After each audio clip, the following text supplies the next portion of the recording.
Hello everyone. Welcome to Dead Time Stories. I know many of you enjoy listening to these videos as you fall asleep. So before you drift off, I'd love for you to leave a comment letting me know where in the world you're tuning in from. And if you're enjoying the story, don't forget to like and subscribe.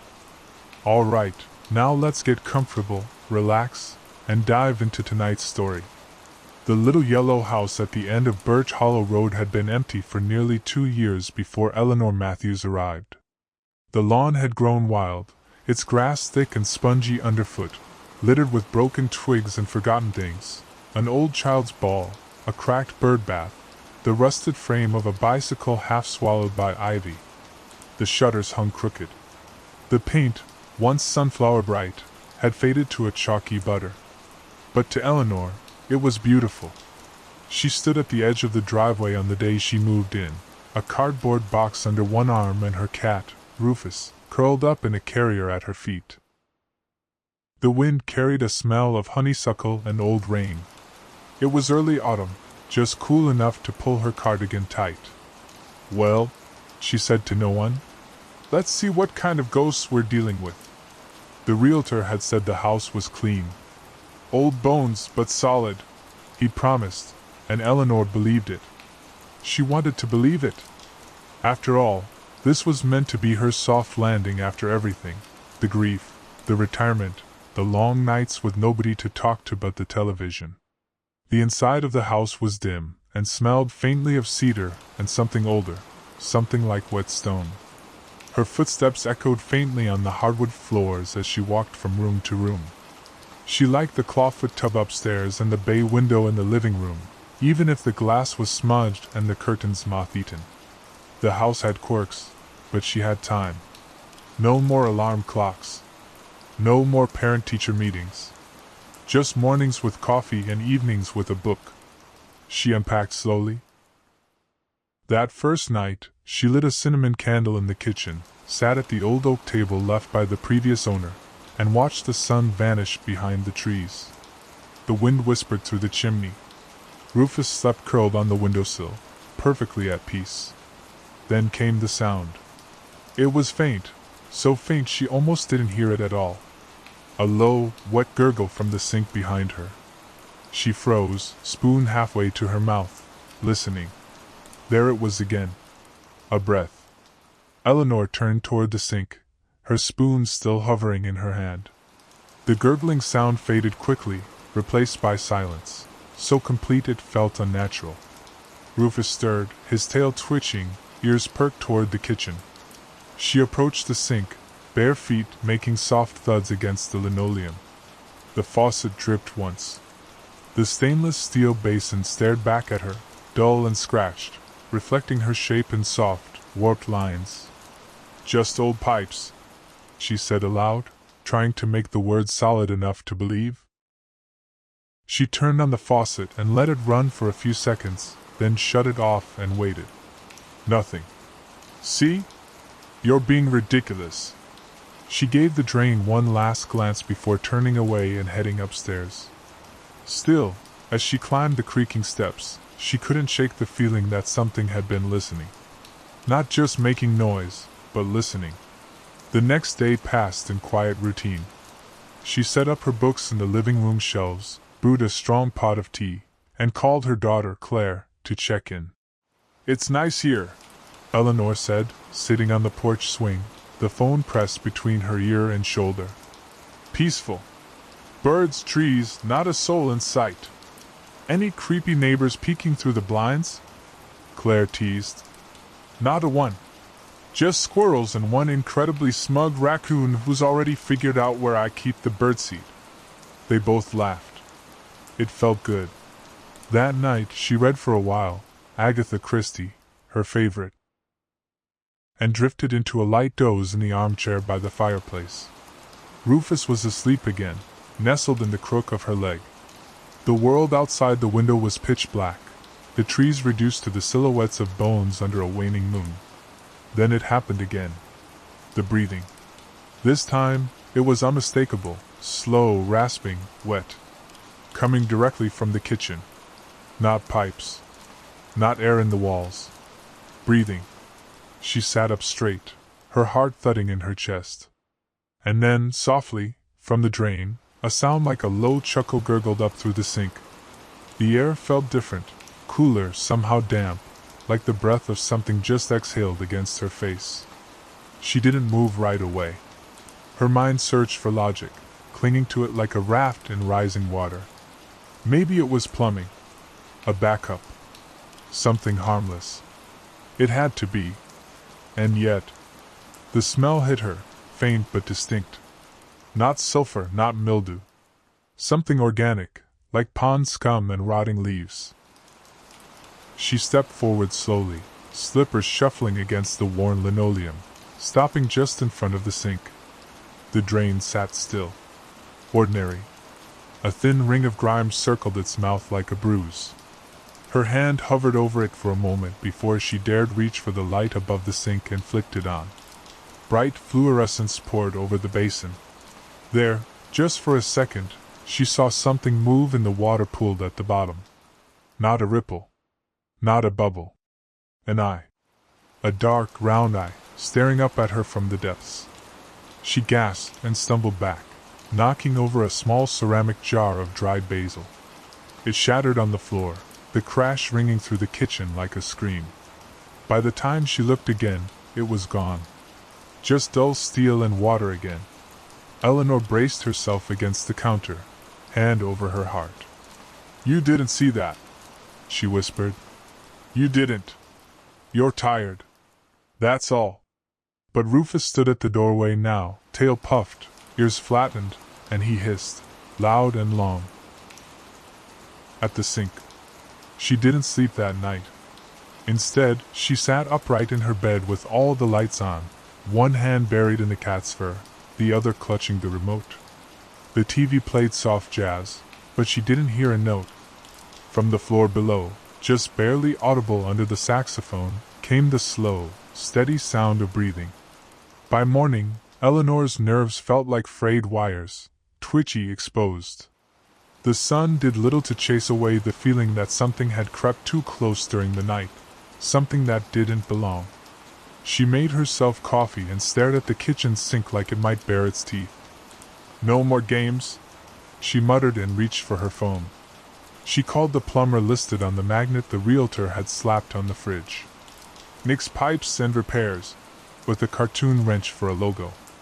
"Yeah, we can come out this afternoon," the receptionist chirped. "You said you've got some strange noises from your kitchen sink?" "Breathing," Eleanor said. There was a pause. Like a groaning pipe? More like something alive in there," she replied, not caring how it sounded. "Something's not right." Another pause, longer this time. "We'll send someone around too." "No problem." She hung up and sat stiffly at the table, tapping her fingers on the wood. Rufus refused to go near the sink. He sat in the hallway now, watchful, as though guarding her from something. Or waiting for it to come closer. When the plumber arrived, Eleanor felt embarrassed. Nick was in his 40s, kind-faced, broad-shouldered, wearing a dark blue uniform and boot covers. He smiled easily and shook her hand like they were old friends. "So, the haunted sink, huh?" he said, kneeling beside the cabinet and pulling open the doors beneath. "Don't worry, ma'am. We see all kinds of things. Sometimes animals get into the vent lines. Rats, squirrels, once even a raccoon. Little guy was living in a wall cavity for weeks." Eleanor offered a weak smile, but stayed silent. Nick slid a flashlight into the pipe and frowned. "Huh, strange." "What?" "Nothing. It's just, there's moisture down here but no signs of leaks. And," he leaned closer, "it's deep. Real deep. More than usual for this kind of system." He reached in with a long inspection camera, threading the wire slowly into the darkness. The feed showed on a small handheld screen. At first, it was normal, just dark metal, streaks of water, build-up. Then, the image shuddered, and something moved fast past the lens, too fast to catch. Nick pulled the camera back sharply. "There's something down there," he muttered, Could be a blockage. Could be. He trailed off. Eleanor didn't need him to finish. She already knew. Something was waiting in the drain. Nick rewound the footage, brows knit, mouth drawn into a tight line. Eleanor stood over his shoulder, arms crossed tightly as though holding herself in place. Rufus watched from the hallway, tail flicking with agitation. "There, did you see that?" she asked. He paused the recording and tapped the screen. "Right there, yeah? Just a blur. Could be a rat, I guess. Or a clump of wet hair. But the movement's weird. Fast. And it didn't bounce around like debris." They stared at the frozen image. It showed a vague shape, dark, glistening, too smooth to be fur. The frame just before it had a strange gleam in the background, like light reflecting off a slick eye. Nick cleared his throat and rewound again. "Let me push it in deeper," he said. "Are you sure that's safe?" Eleanor asked. Nick gave her a reassuring smile. "It's just a drain, ma'am. I've been under houses crawling with black widows. I'll be all right." He fed more of the cable down, the screen displaying dark, wet corridors. Metal gave way to what looked like stone, not standard for a modern sewer line. Nick frowned. This isn't city infrastructure anymore. It's like the pipe opens into a chamber or something. That's not right.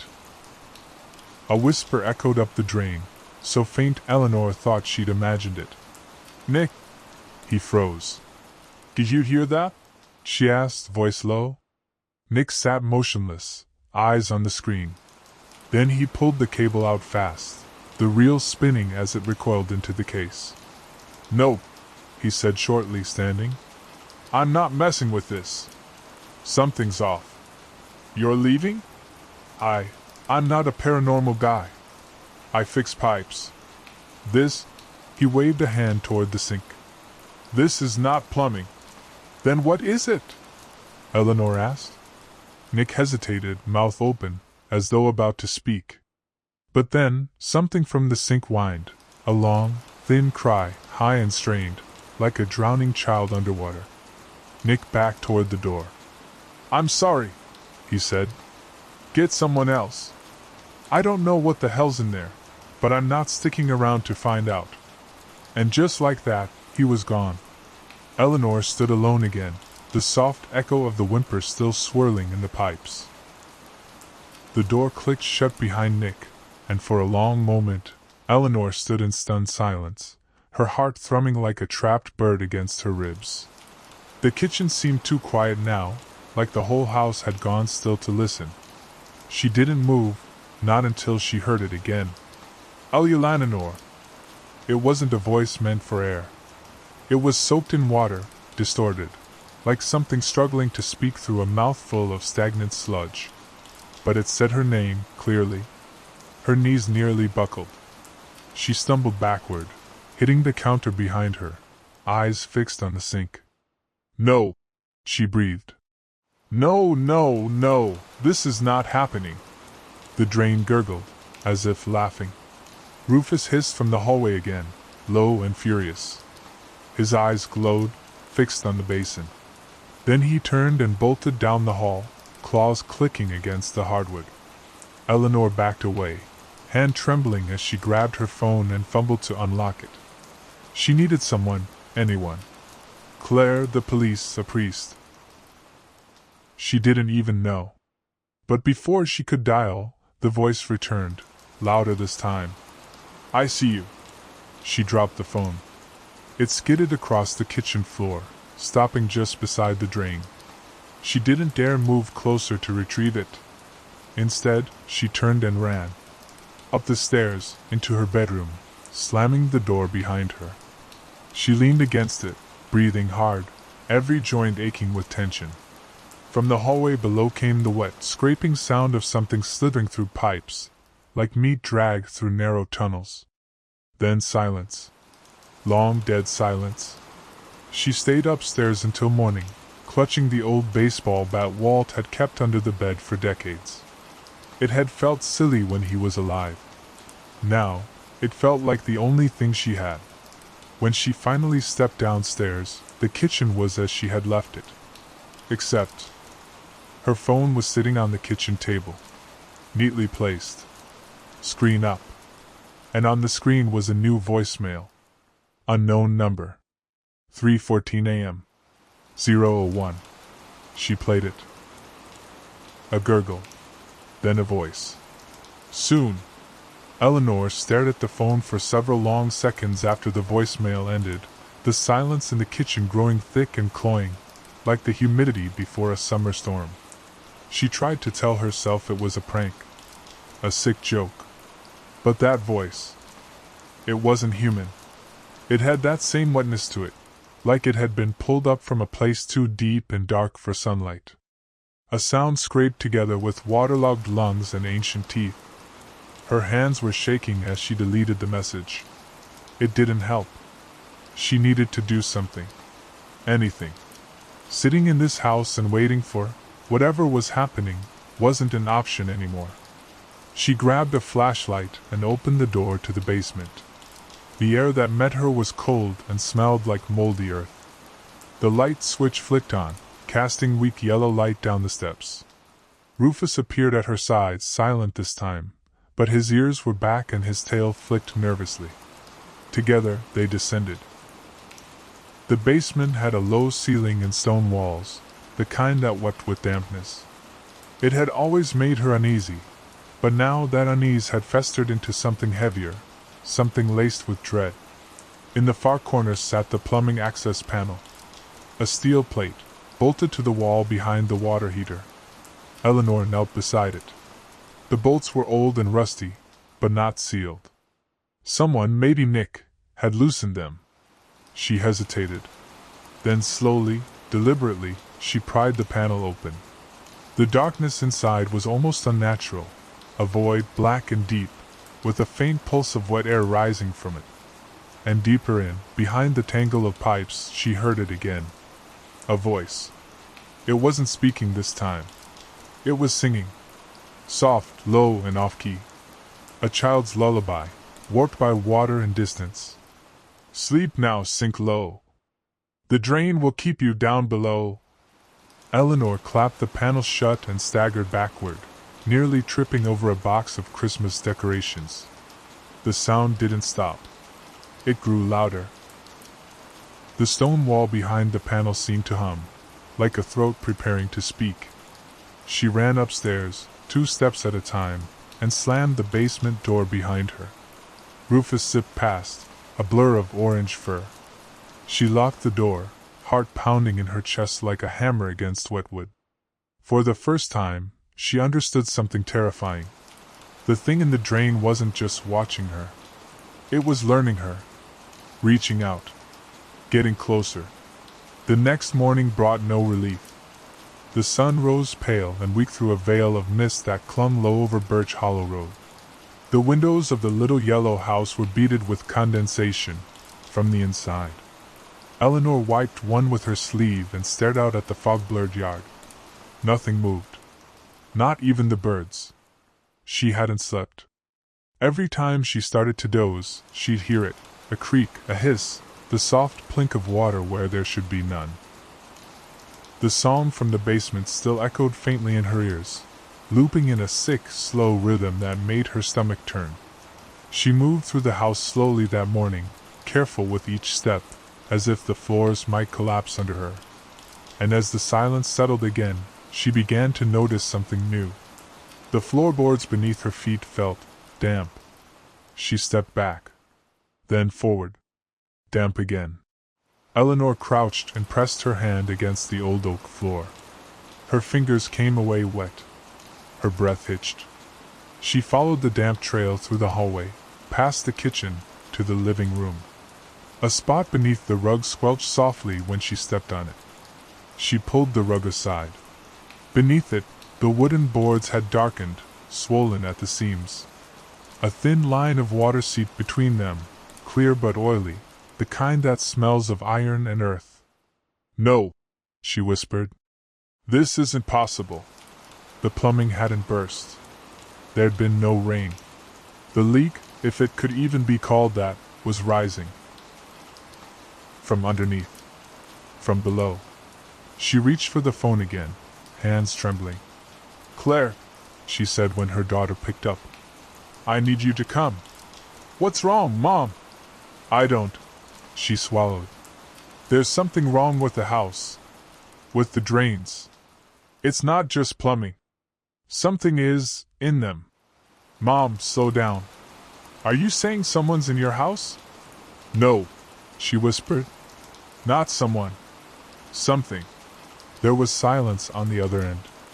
Then Claire said gently, "You've barely been there 2 weeks. Maybe it's just the stress of the move. Maybe you're imagining." "I am not imagining it," Eleanor snapped, then softened. "Please, just come. I don't want to be alone in this place tonight." "I'll leave after work," Claire said. "Just try to stay calm, okay?" Eleanor hung up and looked down at the floor. The damp spot had grown wider while she was on the phone, and in the faint hush of the morning, she heard it again, just beneath her feet. Drip, drip, drip. Like water falling from something very tall into something very deep. By the time night draped itself over Birch Hollow, Eleanor had sealed every drain she could. She stuffed the kitchen sink with an old towel, taped plastic over the bathtub drain, shoved a steel mixing bowl into the laundry room basin, and duct-taped the overflow holes in the bathroom sinks. She even left the toilet lid shut and weighted it down with a jug of detergent. Still, she didn't feel safe. She tried to nap on the couch, Rufus curled against her ribs. But when sleep came, it brought water with it. The dream began gently, warm and blue, the color of summer pools. She was floating, weightless. Peaceful. Her hair fanned out around her head, and her body drifted just beneath the surface. She could hear the distant chime of wind through trees. Then, slowly, the water began to cool. Turned dark. Turned thick. The sky above her vanished, swallowed by murk. Something brushed her ankle, light, like a current. Then again, harder this time. Gripping. She kicked, turned in place, but the water around her had grown heavy as oil. She opened her mouth to scream, but water rushed in, cold and full of voices. Hundreds, whispering over each other, all beneath the same breathless hum. "Sink low, sleep now, it waits below." From below her, something rose. A shape, long, slick, bloated, its eyes like clouded marbles, its mouth rimmed with ragged teeth. She thrashed, reaching for the surface, but it was gone. The light above her had turned to stone.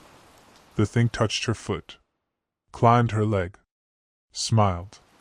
Then she woke, gasping, mouth dry, soaked in sweat. It was still dark. Rufus had left her side. "Rufus?" she called softly. No sound. She sat up slowly and listened. Somewhere in the house, water was running. F.A. Claire pulled into the driveway just after 6 the next evening. The clouds had thickened all day, turning the sky a bruised purple, and by the time she parked behind her mother's old hatchback, rain began to drizzle softly on the windshield. The house looked smaller than she remembered. Shrinking. The yellow paint duller, the shadows under the porch deeper somehow. Even from outside she felt it, the weight of the place. She stepped out of the car, slammed the door shut, and walked to the front with her purse slung over one shoulder. The porch boards groaned beneath her boots. She knocked once. Then again, louder. The door creaked open before she touched it a third time. Inside, the house was dim. Stuffy. The air smelled like mildew and something slightly sour, like wet iron. Claire wrinkled her nose. "Mom?" she called, stepping in. "Hello?" Rufus darted out from the hallway and brushed against her ankle. He was damp. She knelt, running her fingers through his fur. "What the hell, kitty? Were you outside?" He just blinked at her, pupils wide. Then Eleanor appeared at the end of the hallway. She looked older, more than just a few weeks since Claire had last seen her. Her shoulders sagged, Her eyes were rimmed with exhaustion, and her hair clung to her forehead like she'd been sweating. Or crying. "Claire," she said, voice soft. "Mom," Claire replied, standing. "You look. Are you okay?" "I don't know anymore," Eleanor whispered. Claire dropped her purse and wrapped her arms around her mother. Eleanor didn't cry. She just stood there, trembling. "I've been hearing things," she said. "Seeing things. The drains, there's something in them. I know how it sounds, but I'm not imagining it." Claire pulled back just slightly, meeting her mother's eyes. "You mean like rats?" "No. Not rats." Eleanor's face darkened. "It knows my name. It calls to me. Last night I dreamt it touched me. And now, water is coming from places it shouldn't. The floorboards. The walls. I taped the drains shut, but it's still inside. It's always inside." Claire hesitated, lips parting to reassure her, maybe suggest a plumber, a doctor, anything. Then she heard it. From deep within the house, a low, bubbling chuckle. Wet and hollow. Mocking. Claire went pale. "What was that?" she asked. Eleanor didn't answer. Instead, she whispered, "It knows you're here now, too." Claire followed her mother into the kitchen, every instinct in her body screaming to stay near a door. Or a window. Or anywhere but here. The kitchen was dim, even with the lights on. The bulb above the sink flickered every few seconds.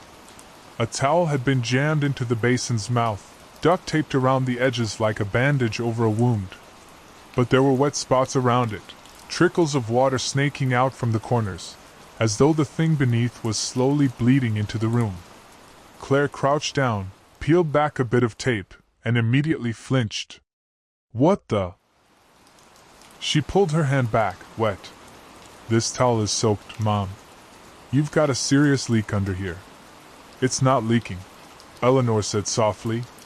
"It's pushing its way in." Claire hesitated, peering again into the sink. She touched the rim of the towel.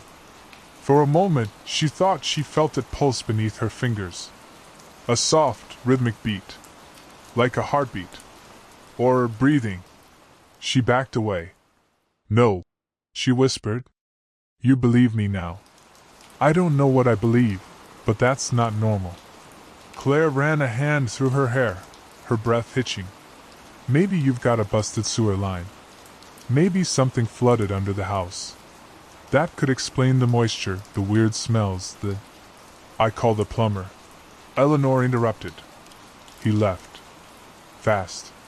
Said it wasn't anything he could fix." Claire's eyes flicked around the kitchen, landing on the phone on the counter. "I'll call someone else. Maybe a specialist. A contractor." But when she picked it up, the dial tone was gone. She pressed the buttons. Nothing. No sound. No connection. She checked her cell. No signal. "That's new," Eleanor said, voice hollow. "It was working this morning." "Okay," Claire said, forcing calm into her voice. "Let's just go. We can come back in the daylight. Call someone. Get a hotel." But as she said it, a deep groan echoed through the house. Not a floorboard. Not the wind. A pipe, shifting in the walls. They both turned toward the sound. The kitchen sink rattled, just slightly. Then stopped. Claire stepped closer to the counter. The cabinet door beneath the sink had opened a crack. And from the darkness inside came a slow, steady trickle, followed by the unmistakable sound of something scraping against metal. Claire slammed the cabinet door shut and backed away from the sink, breathing hard. Eleanor stood frozen near the table, one hand braced against the wall, her eyes locked on the drain like it might speak again. The sound inside the pipes had stopped. But the silence was worse. Claire forced herself to move, tugging her mother's arm. "We need to check the rest of the house. Make sure it hasn't spread. If this is mold or a leak or something, we need to know how bad it is." Eleanor hesitated. I don't think you'll like what you find. Together, they moved through the house. The hallway floors were damp in patches. Small, dark blisters had formed beneath the wallpaper, and when Claire reached out to touch one, it burst under her fingers, releasing a stream of cold, milky water. She recoiled. Jesus, what is that? It's been happening all week, Eleanor said. It's like the house is sweating. They reached the guest bedroom, the only room that had remained untouched until now. Claire pushed open the door. The smell hit her first. A foul, wet stench that made her gag, like pond water and rot. The room was dark despite the open curtains. The rug was soaked, squelching under their feet. The mattress sagged in the middle, its fabric puckered with water damage. And on the wall, right above the headboard, was a stain. At first glance, it looked like black mold. But as Claire stepped closer, she saw it was moving. Tiny threads of darkness rippled outward in a circular pattern, veins spreading slowly like ink in water. The center of the stain bulged slightly, pulsing in rhythm with a deep, echoing sound from somewhere far beneath the floor. Drip, drip, drip. She bent low, stomach churning, and pressed her ear to the center of the stain. Behind the drywall, something breathed. It exhaled slow and long, and then, just as she began to pull back, it whispered, "Found you." Claire jumped away, nearly knocking over the lamp on the nightstand. Eleanor didn't move. She was staring at the baseboards now, where a thin stream of water was leaking into the room, not from a crack, but from beneath the plaster itself, as if the house were weeping from the inside. "I think," Eleanor whispered, "that it's growing."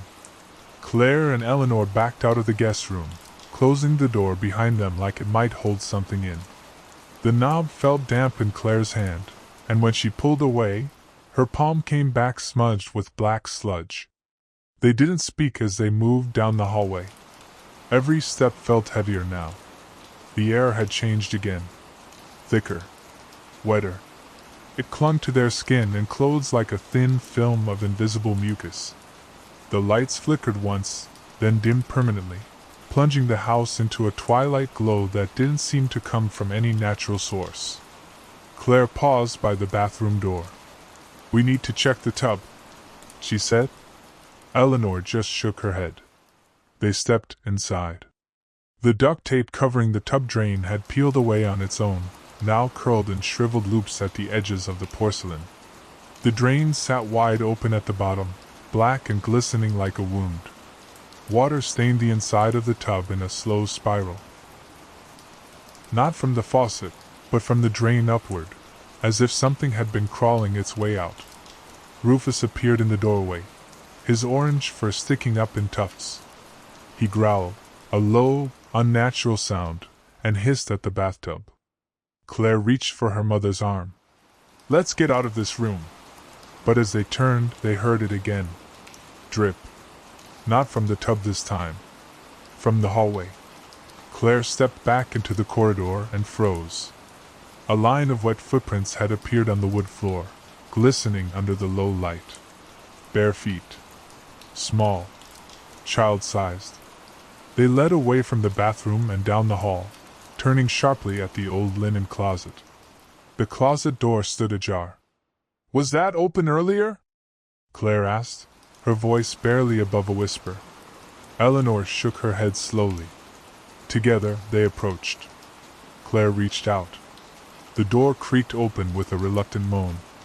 Inside were shelves of folded towels, a few dusty bottles of cleaner, and in the far back, at the bottom, a hole.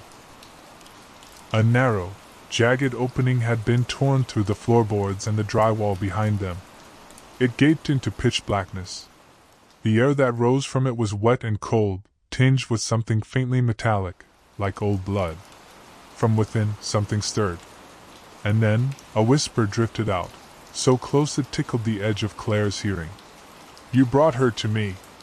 Claire dropped to a crouch, peering into the ragged hole torn into the closet wall. A foul draft brushed her face, cold, sour, and tinged with rot. It didn't smell like a normal crawl space.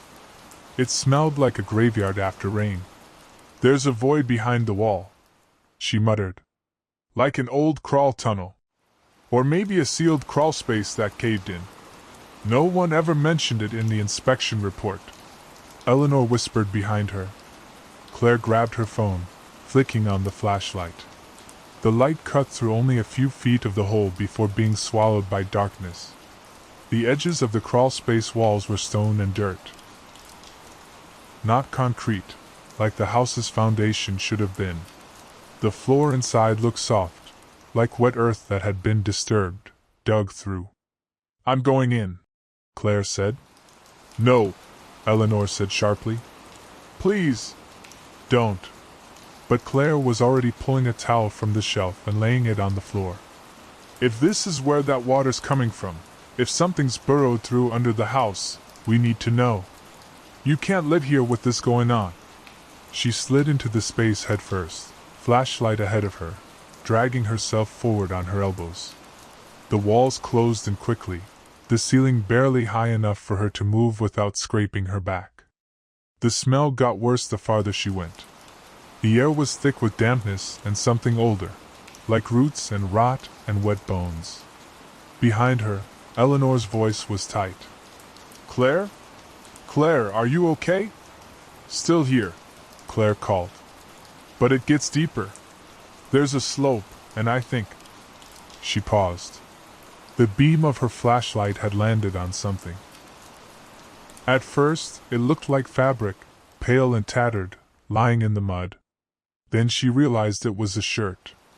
A small one. Children's size. She reached out slowly, dread prickling across her neck. The moment her fingers touched it, the earth beneath her shifted. Not collapsed. Moved. The mud sank downward like something breathing through the dirt.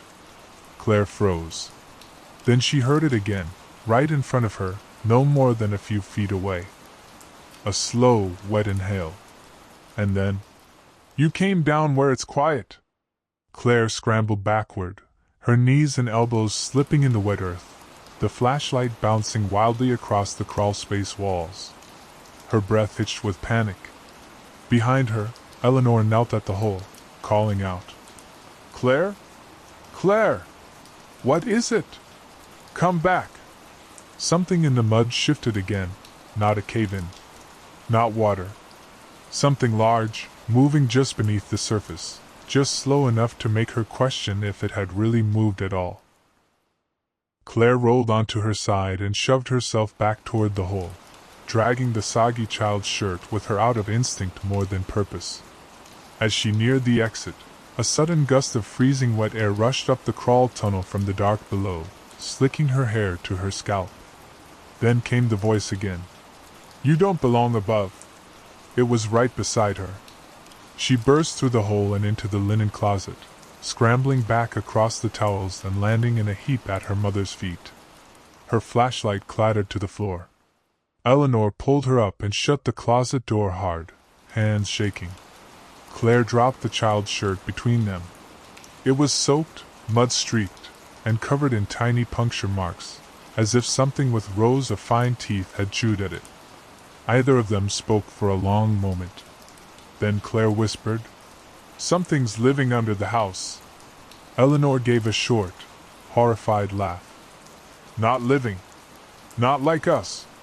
Claire picked up her phone again. Still no signal. She tried the home line once more. Dead. Not even static. "We need to leave," she said. "Right now." Eleanor hesitated. "I don't know if we can." "What are you talking about?" Eleanor's voice lowered. "I tried to leave last week. Drove to the edge of town. Took the county road west toward the freeway. And I kept passing the same dead deer. Over and over. For almost 30 minutes. The same bend in the road. The same twisted white fence. The same look from the trees." Claire stared at her. "Are you saying the house won't let you go?" "I think," Eleanor whispered, "that once you hear it, once it learns your name, it keeps you." Claire looked at the closet door. Water was slowly leaking out from underneath it, creeping across the floor like a tongue. They sat in the living room, the house creaking faintly around them like it was stretching its ribs in the dark. Rufus paced in a slow circle by the window, his tail low, eyes locked on the baseboards where water pooled in shimmering puddles. Outside, the rain had stopped, but the clouds had not lifted. Claire wrapped herself in a throw blanket, her hands trembling. The child's shirt lay between them on the coffee table. Eleanor stared at it without blinking. "There's something you haven't told me," Claire said. Eleanor flinched, but said nothing. "Mom," Eleanor sighed. Her voice was hoarse. "When I first moved in, the house felt hungry. Not haunted. Hungry. I ignored it. I tried to live with it. But after the third night, it started calling my name." She looked up. "But it doesn't just say names, Claire. It remembers them. It knows them before you even say them." Claire stared. "I had a dream," Eleanor continued. "I was back in my old classroom. The kids were drawing. Crayons everywhere. One of them, she looked wrong. Wet. Gray skin, black eyes. She turned to me and said, 'It knows what you lost.'" "Walt?" Claire asked. "No," Eleanor whispered. "Before that." Claire's mouth opened, then shut. Eleanor nodded. "Your brother." Claire's chest tightened. "Mom, that was almost 40 years ago. He was a baby. I never told anyone. Not his name. Not since the funeral." Eleanor's voice broke. "But 2 nights ago, I woke up and the drain was whispering it. Over and over." Claire's hands gripped the blanket tightly. "What name?" Eleanor blinked slowly. "Nathan." Claire sat still for a long time. Her mind raced, but she was too afraid to speak. Then a sound came from the hallway. Soft splashing. Like bare feet stepping through water. Rufus arched and hissed again, backing into a corner. Claire stood. So did Eleanor. The sound drew closer. A faint, wet footstep, followed by another, and another. Moving down the hallway. Toward them. Claire moved toward the door, but it wouldn't budge. Locked. Eleanor grabbed her arm. "Don't look down the hall." Claire turned anyway. A small figure stood just beyond the corner, motionless in the dim light. Child-sized. Pale. And when it opened its mouth, it didn't speak. The drain did. From the kitchen, from the bathroom, from the crawl space and every pipe in the house, the voice came, wet, humming, and cold. "Nathan." The lights died the moment the voice spoke. A low electrical hum gave way to a sharp pop. And everything went black, save for the flickering blue of Claire's phone flashlight. Its cone of light sliced through the hallway, but the child-shaped figure was gone. All that remained were wet footprints. "Back up," Eleanor hissed. "Back up, Claire." They retreated into the living room as the air pressure dropped, the temperature plunging as though someone had opened a freezer beneath the house. Rufus let out a yowl and bolted under the couch. Then came the sound. Rushing water. But not from a faucet or toilet or pipe. It was from the walls. From within the house itself. It started low, like a stream under the floorboards. Then it roared louder, and something cracked overhead. Water burst from the ceiling vent with a shriek of rust and force, splattering in great streams across the living room rug. "Move!" Claire shouted, grabbing her mother's hand and dragging her toward the stairs. Water seeped from under every door. The kitchen drain gurgled like it was vomiting. The hall bathroom made a squelch as black water surged from beneath the doorframe. Even the baseboards were sweating. "Upstairs," Eleanor gasped. "It doesn't like the attic. I don't know why, but it's dry up there." As they climbed, the house moaned, a deep creaking sound like joints dislocating. The hallway lights above them pulsed once and blew out. Water began to pour down the walls behind them, curling like grasping fingers. They reached the top step just as a burst of pressure shot from the downstairs guest room, sending a spray of dark water arcing across the hall like blood from a burst artery. Claire slammed the attic ladder hatch down, yanked the string, and climbed with Eleanor just behind her. The attic was bone dry. Warm even. Still. Claire pulled the hatch closed and pushed a heavy box over it. They collapsed in the dark, gasping. The only light was what filtered through the slats of the vent. Below them, the house groaned, as if it had taken a deep breath and held it in. Then, through the floorboards came a new sound. Laughter. Soft. Childish. Wet. They sat together in the dim attic, backs pressed against the far wall between old dressers and dust-choked boxes. The storm of water below had quieted to a steady dripping now, like the heartbeat of something that had eaten its fill. Claire wiped her face, still damp from the spray downstairs. Her chest rose and fell in shallow bursts. "It doesn't make sense," she muttered. "Where is the water coming from? It's not just the plumbing. This is the house." Eleanor nodded slowly. "I told you. It's not a leak. It's not mold. It's alive. It wants us saturated, soaked in it. Softened. It wants to dissolve us." Claire turned toward the attic vent. A breeze wafted through it, cool, and for the first time in days, clean. Dry. "You said it doesn't like the attic." Eleanor looked around. "I've come up here to sleep. On the worst nights. There's no plumbing, no vents, no drains. Just wood and dust. It's the only place it can't touch."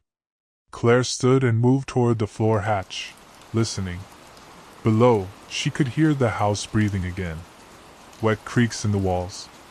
The faint drip deep. Inside were names. Dates. Scribbled notes. Each page was labeled tenant, followed by an address, a move-in date, and then, in red ink, a date of disappearance. "What is this?" "I found it in a drawer. Hidden under the kitchen liner. I think it belonged to whoever owned the house before. The first owner." Claire flipped through. There were at least 20 names. Men. Women. Families. Children. All of them gone. All of them drawn here. All of them, it seemed, claimed. "I think this thing, the drain, the house, whatever it is, it's been feeding for years," Eleanor said. "Keeping them quiet. Wet. Forgotten." Claire's throat went dry. Then came a whisper, faint but undeniable, rising through the attic floor like steam. "Dry skin, peels better." Claire turned page after page in the notebook as the whisper faded, each name another thread in a long, rotting web. Some were written neatly, with full addresses and move-in dates. Others were just first names. Some were crossed out. Some weren't. Timothy R., September 12, 1987. Last seen walking to mailbox. Found shoe in basement drain. Claire read aloud. Julia K., March 2, 1994. Water in lungs. No sign of forced entry. Body never recovered. She flipped to the next page. Her fingers shook. Eleanor leaned close, pointing. "Look there. Those names at the bottom." Claire read them silently at first. Then her eyes widened. E. Matthews. Move-in September 5th. Claire M. Arrival noted. Claire's mouth went dry. "It wrote us in," she whispered. "I found that update last night," Eleanor said. "Before you arrived. It wasn't there when I first discovered the journal." Claire stared at the page. The handwriting was different. Slanted. Wetter looking. The ink had run slightly, as if the pen had bled through a damp surface. Then she saw something worse. At the very bottom, below her name, was one final line, freshly written. "Rufus, compliant. Taken." Claire whipped her head around. Where is he? They both stood, scanning the attic. Rufus? Eleanor called. Rufus, come here, baby. Silence. Then, softly, from beneath the attic hatch, came a meow. Faint. Ragged. Claire rushed to the hatch and pressed her ear to it. Rufus? She whispered. Another meow. Louder. But not right. The sound was wet. Slurred. Like it was echoing through a throat full of water.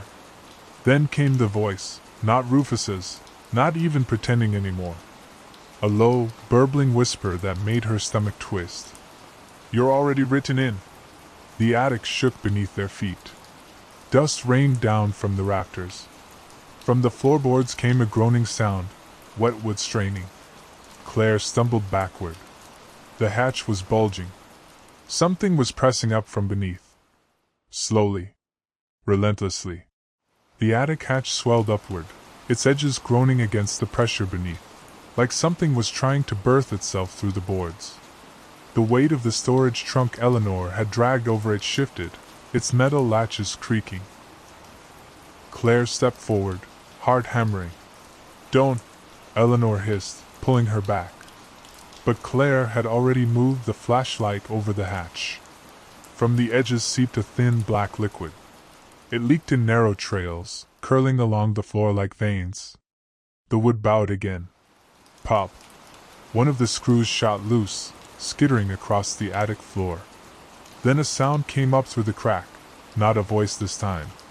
A low, hungry slurping, as if the house were drinking its own air. Claire shoved the trunk back over the hatch. The boards stilled.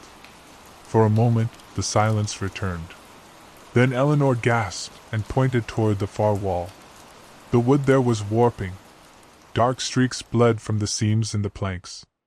Water pooled at the baseboards and rose slowly, in steady, rippling waves. The attic, the dry place, wasn't dry anymore. Claire stepped back. It's climbing. It's never reached the attic before, Eleanor murmured. It's never tried to take everything. The temperature dropped again. Behind them, a wall split. The crack ran from floor to ceiling in one slow tear, and through it came the smell, earth, decay, wet stone. And something else. Faint, but rising. A chorus of voices. Dozens of them, all whispering over one another in overlapping, breathless phrases. Some begged. Some sang. Some laughed. All trapped. Claire staggered backward, pressing her hands over her ears. No. No, no, this isn't real. This isn't happening. But Eleanor stood still, her eyes glazed. I think we've been in its throat this whole time, she said. Claire looked at her. And then Eleanor whispered, and now it's swallowing.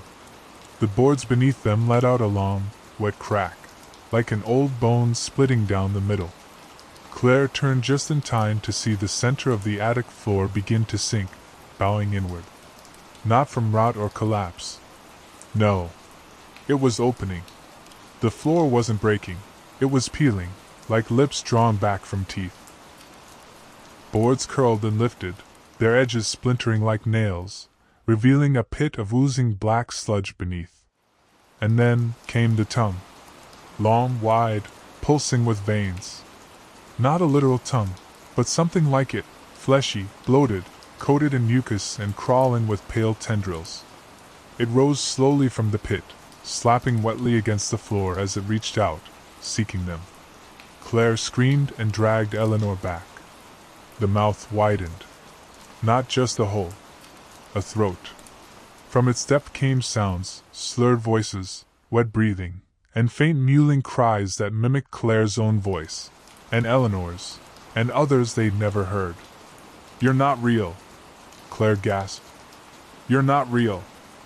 But the thing replied, in a voice that echoed from every corner of the attic. You are. The attic shook again. Boxes tipped over. The walls split deeper. Water gushed from the corners now, slicking the floor as it slanted toward the hole.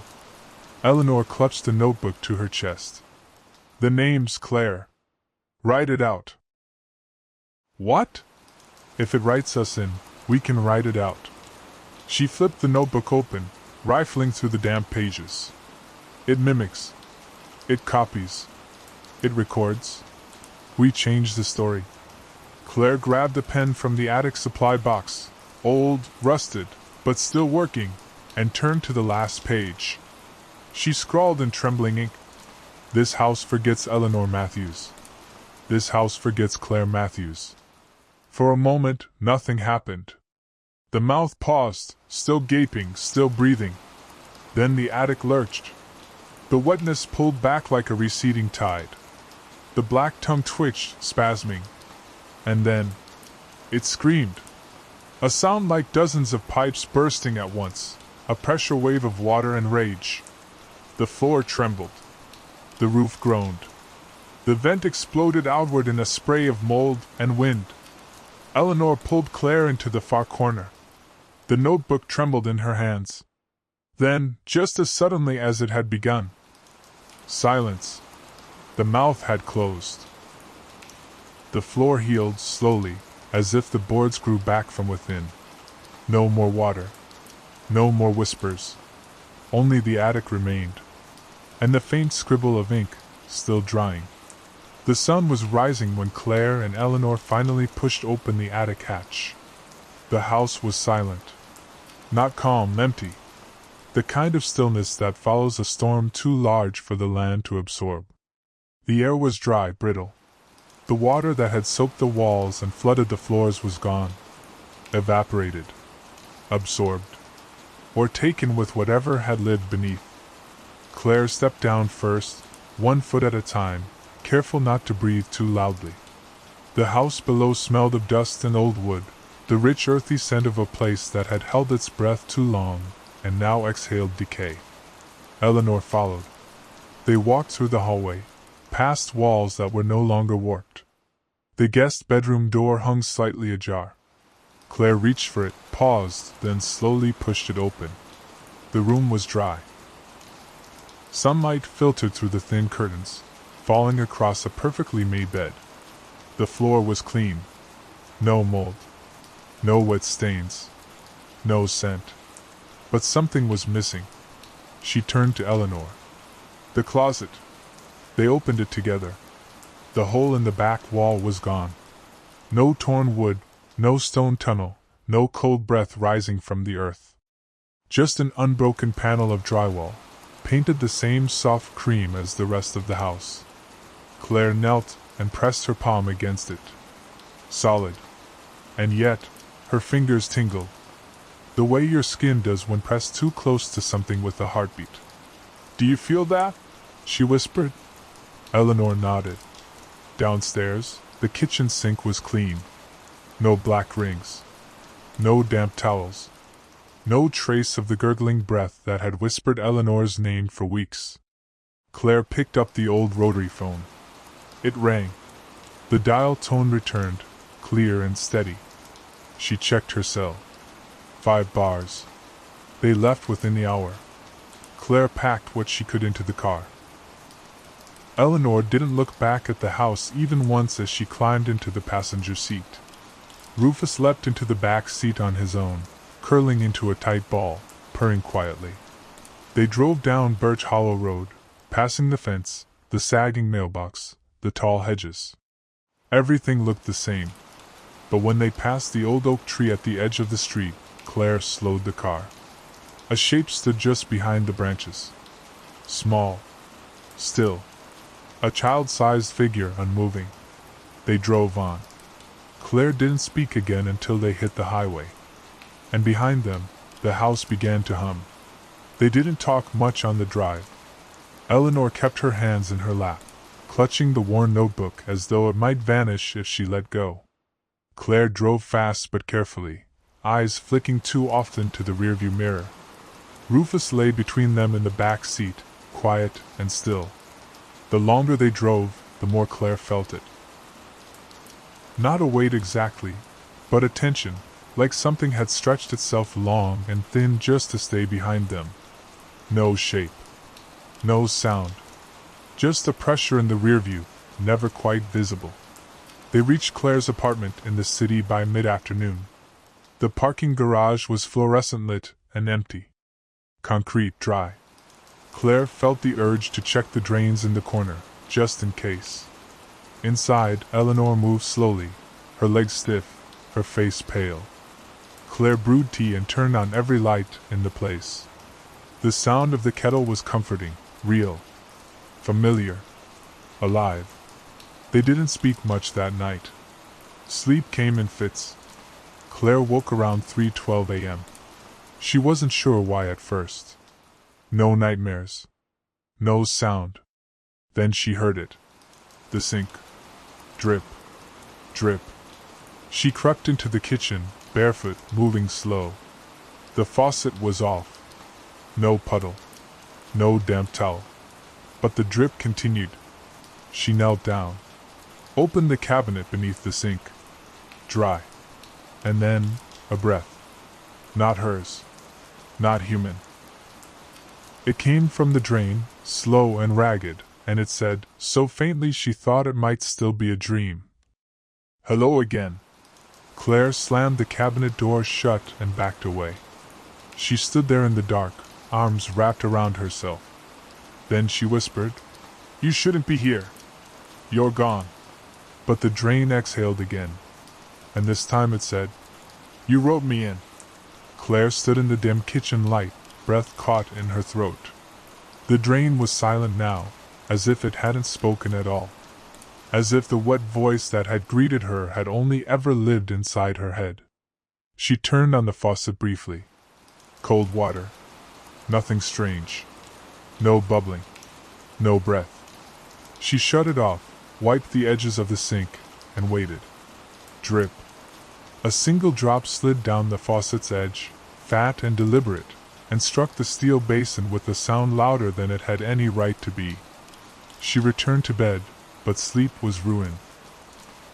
When morning came, Eleanor was already awake, seated stiffly at Claire's dining table with the notebook open before her and a pen in hand. "I had a dream," she said softly. Claire sat across from her. "Another one?" "I was in the attic again. Only this time, there were voices in the rafters. Dozens. All whispering from the insulation. One of them said your name." Claire didn't respond right away. She picked at a cracked edge on the table's surface. "I heard it last night," she said finally. "From the drain." Eleanor looked up sharply. "What did it say?" Claire swallowed. "That I wrote it in." Eleanor closed the notebook. "It didn't just live in that house. It used it. The structure. The pipes. The water. But it's not tied to walls or bricks. It's tied to names. To memory. You wrote it. I lived with it. We knew it." Claire nodded slowly. "So, it knows us now." That afternoon, Claire went into the bathroom and noticed it. The shower head. A slow, steady leak. Drip. Drip. She twisted the knobs tight. Double-checked. Drip. That evening, the toilet burbled once. Just once. A gurgle that came up, not out. At midnight, Rufus refused to go into the kitchen. And by morning, there was a small dark stain at the back of the hallway closet. Just at the baseboard. Claire touched it. Wet. She looked down at her fingers. The water clung to her skin longer than it should have. Slick. Cold. Almost breathing. She stared at the stain. And from the quiet of the house came that familiar, whisper-soft lullaby. "Sink now, sleep low." Claire cleaned the stain with bleach the next morning.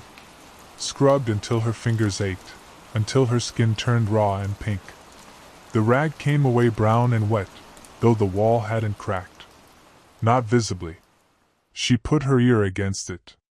No sound. No breath. Not yet. But later, while brushing her teeth, she glanced down and saw tiny bubbles rising from the shower drain. No water running. No plumbing in use. just a slow stream of air escaping, as if something was breathing out. She called a plumber. He checked the pipes, muttered about trapped pressure, and cleared the lines. Everything, he said, should be fine now. But that night, the faucet began dripping again. Only this time, it wasn't clear water. It was gray. Claire sat on the edge of her bed, staring at the closed bathroom door. Her stomach twisted. The air felt heavy again. Still, Eleanor knocked gently. "I heard it too," she said. "Just now. From the kitchen. It said my name again." Claire didn't speak. Eleanor came in, her voice flat. "We should burn the notebook." Claire looked up. "Would it matter?" Eleanor shook her head. "Maybe not. But it's the only thing that still ties us to the words. The ones it mimics." Together, they took it outside, down to the dumpster behind Claire's apartment building. The sun was setting. The wind felt dry. Eleanor hesitated before tossing the notebook in. "Wait," Claire said. "Let me try something."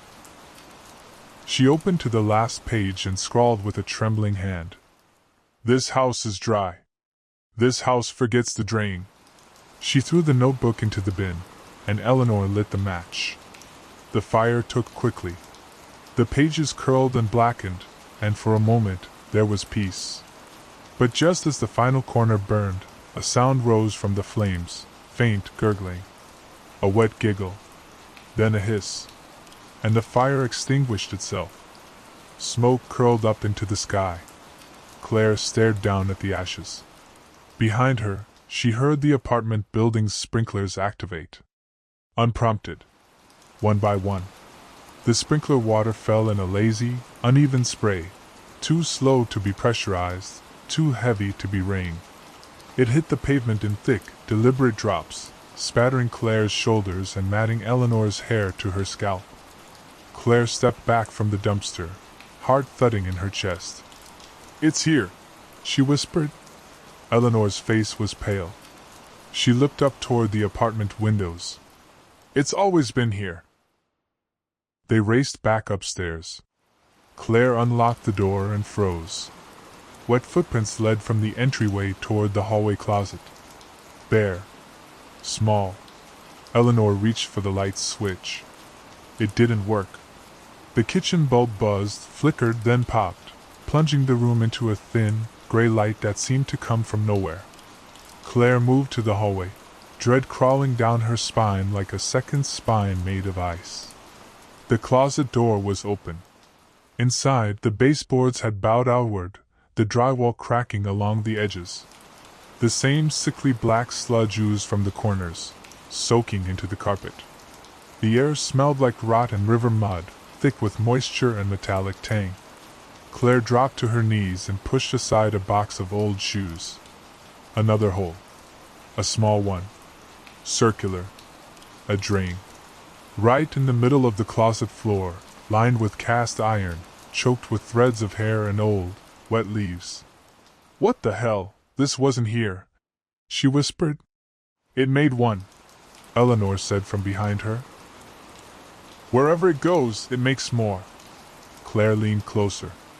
The surface inside the drain quivered. A bubble rose and popped. Then another. Then a voice came, gentler this time. Measured. Tempting. "You don't have to fight. You could sleep. Let it flood. It's easier." Claire jerked back. "No. No." But the drain spoke again. "You already opened the door."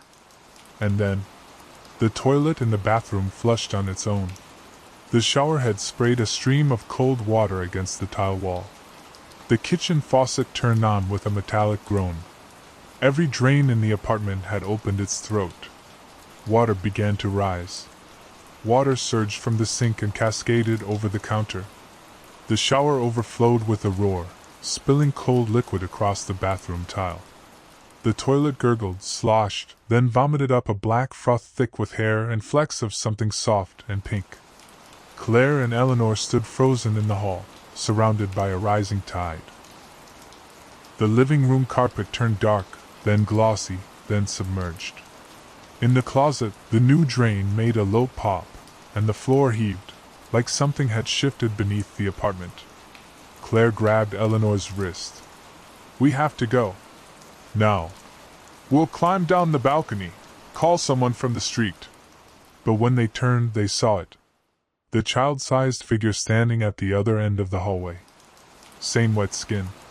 Same hollow eyes. But this time, its mouth was wide open. And from that dark mouth came a gurgling chorus of voices, all overlapping, all calling Claire's name. "Claire, Claire, Claire, Claire, Claire!" she screamed.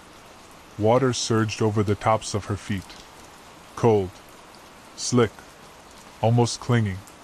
Eleanor pulled her toward the bedroom. "The window, go!"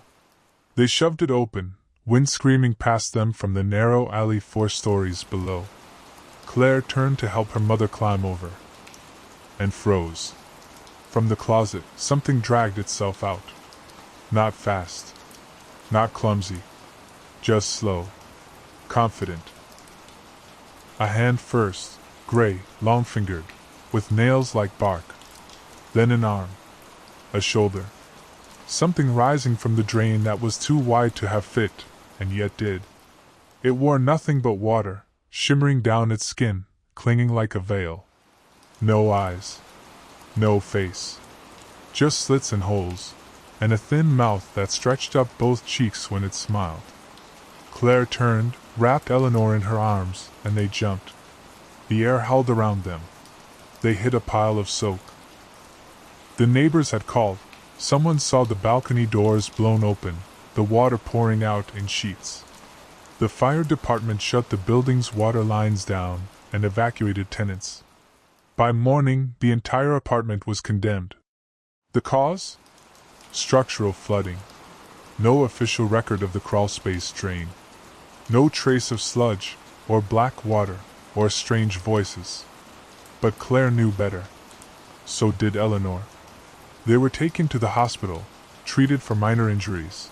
Claire's shoulder sprained, Eleanor's leg stitched. They gave no statements. No explanations.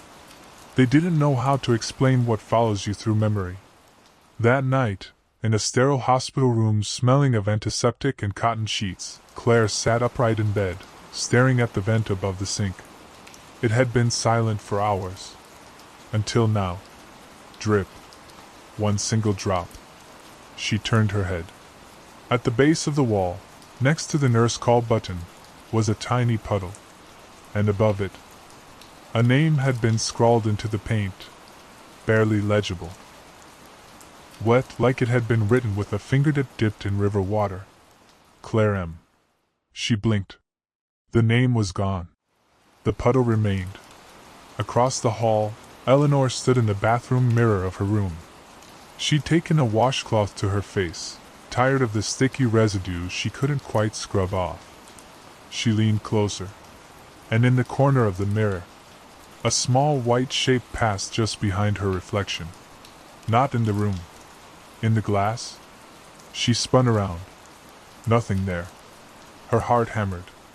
She faced the mirror again. This time, the fog had risen from the sink and written words across the glass. She wiped at them desperately. But beneath the haze, the message remained. It remembers.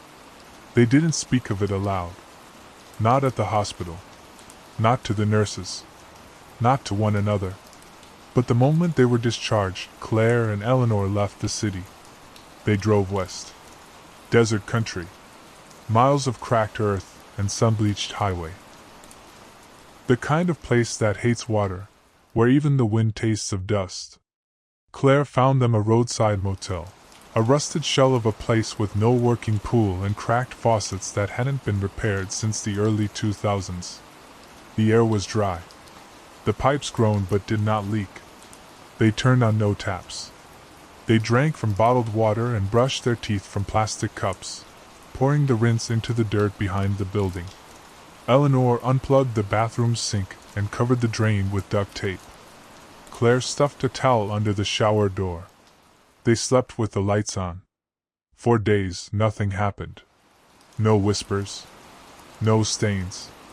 Claire allowed herself to hope. Until the 5th morning. She woke before dawn, throat dry, head pounding. She needed water. She reached for a bottle from the nightstand and froze. It was already open. The seal snapped when she lifted the cap. She hadn't touched it. The water inside looked cloudy, swirled like it held a secret. She sniffed it. It smelled faintly of silt, of wet stone, of the drain. She dropped it. The plastic bounced, and the water sloshed across the floor, soaking into the rug beneath her bare feet. Eleanor came in seconds later. "What is it?" Claire just pointed. The rug had darkened. A patch near the center pulsed slightly. And in the center of that, a bubble rose and popped. Eleanor knelt. "It followed us. It's not tied to place. Not even to pipes. It's us," Claire whispered. She turned toward the mirror above the desk. A smear had formed across it. As she watched, it shifted, righting itself. "I am thirsty." By nightfall, the sky above the motel turned an unnatural gray. Not a storm. A haze. A stillness. Claire stood outside, watching it roll in, heat trembling off the asphalt. The desert wind had gone silent. The insects, so loud every night since they arrived, were gone. Eleanor stood at the window, not daring to look out, her hand pressed to the motel's thin wall. "It's beneath us," she said softly. Claire turned. "What?" Eleanor's voice was dead calm. "I can feel it. Under the concrete. Like a muscle twitching." Claire joined her at the wall and listened. Nothing. But then, the faintest tremor through her soles. She dropped to her knees and pressed her ear to the rug. The one she'd spilled water on that morning. It was warm. And underneath, she heard it. Not sloshing. Not breathing. But scratching. A slow, rhythmic drag against the floorboards, like fingernails through wet sand. Claire staggered back. "No." They began packing. Not everything. Just what they could carry. Cash. IDs. A knife Claire had kept in her glove box for years. Anything useful. The lights dimmed. Flickered. Went out. The bulbs didn't pop this time. They simply failed. As if the electricity itself had grown damp. In the dark, the mirror began to breathe. No joke, no metaphor, breathe. The glass fogged, then cleared. Fogged. Cleared. As if exhaling and inhaling at an impossible pace. Then a voice came, not from the mirror, or the floor, or the sink. From inside Claire's head. "There are no dry places. Only ones I haven't filled yet." She dropped the mirror to the floor. It cracked. From the jagged surface, her reflection looked back. But it was already soaked. Hair clinging to skin. Eyes pale. Mouth slightly open. A drain blooming like a wound in the center of her forehead. Then Eleanor screamed from the bathroom. Claire ran in. Water streamed from the light fixture above, soaking the cracked tile floor. And in the sink basin, rising from the drain, a hand, gray, long-fingered, reaching up. The hand gripped the edge of the sink, nails dragging slow furrows into the porcelain. Steam curled off the tips of its fingers, and the flesh shimmered as though it were made of fluid in motion, not skin. Eleanor stumbled backward into the tub, hitting the tile with a sickening thud. Claire lunged forward, grabbed her mother by the arm, and yanked her back toward the hallway. The water spread fast, too fast, rising around their ankles with impossible speed. Behind them, the thing climbed. First the hand. Then the wrist, jointless and slick, like a snake coated in skin. Then an arm that flexed and folded too many times to be human. The elbow bent the wrong way, folding over itself like wet cloth. Claire and Eleanor slipped through the bathroom door and slammed it shut just as a splash rocked the tile. They pressed against it, panting, as the doorknob began to twitch. Click, click, click. The lights overhead sparked, then dimmed, then glowed a deep blue. From the air vent above them came a low, wet chuckle, like water gurgling through a clogged pipe. Claire's voice was a whisper. "It's not just watching anymore." Eleanor nodded. "It's entering." The knob stopped turning. Silence returned. For a few heartbeats they didn't move. Then, slowly, the door began to breathe. The paint blistered outward, pulsing in and out like lungs just beneath the surface. From the crack beneath, water crept in. Not in a stream, in shapes. Fingers. Threads. Tendrils of fluid that curled around their shoes. Claire backed away. "We have to go. Now." They grabbed their things and burst into the desert night. The motel behind them groaned as the roof sagged inward, water spilling from the vents like blood from a wound. The vacancy sign hissed and shorted out, sparks flying as a thin jet of dark water shot from the wiring inside. Claire fumbled with the keys. The car's ignition stuttered. For a second, she thought it wouldn't turn. Then it roared to life. They pulled out of the lot, tires skidding on wet pavement that had no business being wet in the middle of the desert. In the rearview mirror, the motel collapsed inward, like a sinkhole had opened beneath it. But no water flowed out. It all flowed down. They drove west, farther into the desert, farther than reason allowed. No destination, just motion. Just a way. Claire's hands gripped the steering wheel until her knuckles paled, the cracked leather biting into her skin. The silence in the car was deep, like pressure underwater. Neither of them spoke. The radio was off. They didn't dare turn on the air conditioning. It hissed now, even when unplugged. The heat wrapped around the car like a blanket. The sun blistered the horizon. Dust rose in long, twisting snakes that danced across the road, heat mirages that pulsed like open mouths. Claire finally broke the silence. "It's not bound by buildings, or drains, or pipes." "No," Eleanor said quietly. "It's bound by memory. Ours. The others. Anyone who ever heard it, even once." Claire stared out the windshield. "Then it's spreading. Through people. Through words." Eleanor looked down at her lap. "I've started to remember names I never heard before," she whispered. "Voices. Dreams. Children whose faces I know but never met. Places I've never been." Claire nodded. "Me too." They stopped that evening at a dusty rest stop that had no indoor plumbing, just an outhouse built over cracked, dry concrete. No faucets. No sinks. No running water. The air was still and sharp.